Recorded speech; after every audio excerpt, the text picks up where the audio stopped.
বাহ বাংলাদেশ বাহ, মানে টাইগার আভি ভি জিন্দা है। কালকে আফগানিস্তানের বিরুদ্ধে যেভাবে কালকে বাংলাদেশ পারফর্ম করলো সত্যি একদম তারিফ করার যোগ্য। বিশেষ করে বাংলাদেশের বোলার একদম অসাধারণ কালকে বোলিং করেছে বাংলাদেশ, এবং ওপেনিংও তারা খুব ভালোই করেছে। পাওয়ার প্লেতে ভালোই রান তুলেছে তারা। বলা যায় যে আফগানিস্তানের স্পিনার লাইন আপ সেটা খুবই শক্তিশালী, তবে কালকে বাংলাদেশ ওই স্পিনারদেরকে খুব ভালো খেলছিল। সবাই যখন বলা বলি করছিল যে এই এশিয়া কাপে ভারতকে যদি কেউ টক্কর দিতে পারে সেটা শুধুমাত্র আফগানিস্তান, তবে কালকে বাংলাদেশ যেভাবে আফগানিস্তানকে হারালো, মানে সত্যি একদম আশ্চর্য ব্যাপার। মানে এই দিন বাংলাদেশের ওপেনার জুড়িটা খুবই দুর্দান্ত হয়।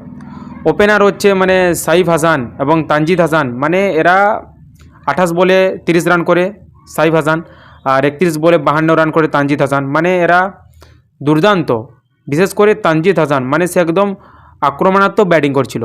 বাংলাদেশ প্রথমে ব্যাট করে আর তারা 5টা উইকেট তারা হারিয়ে তারা 154 রান করে, আর 156 রান তারা টার্গেট দেয় আফগানিস্তানকে, কিন্তু আফগানিস্তান 146 রানেই অল আউট হয়ে যায়।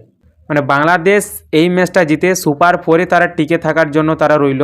আর আফগানিস্তানের ব্যাটিং একদম চলেইনি কালকে, মানে তাদের সবথেকে যে বেশি রান করেছিল 35 রান করেছিল রহমাদুল্লাহ গুরবাজ, আর অমর জাই 30 রান করে, তারপরে আর তাদের বেশি কেউ রান করতে পারেনি।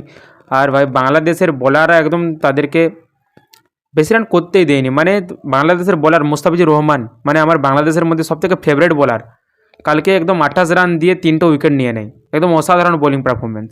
এবারে দেখা যাক যে সুপার 4-এ কোন কোন টিমগুলো যাচ্ছে। তবে বাংলাদেশের জন্য খুবই ইম্পর্ট্যান্ট ওই আফগানিস্তান আর শ্রীলঙ্কার ম্যাচটা, কারণ সেখানেই বাংলাদেশ সুপার 4-এ যাবে কি যাবে না সেটা ওই ম্যাচটাতে বলে দেবে। खत्म, bye bye, tata, good bye, गया।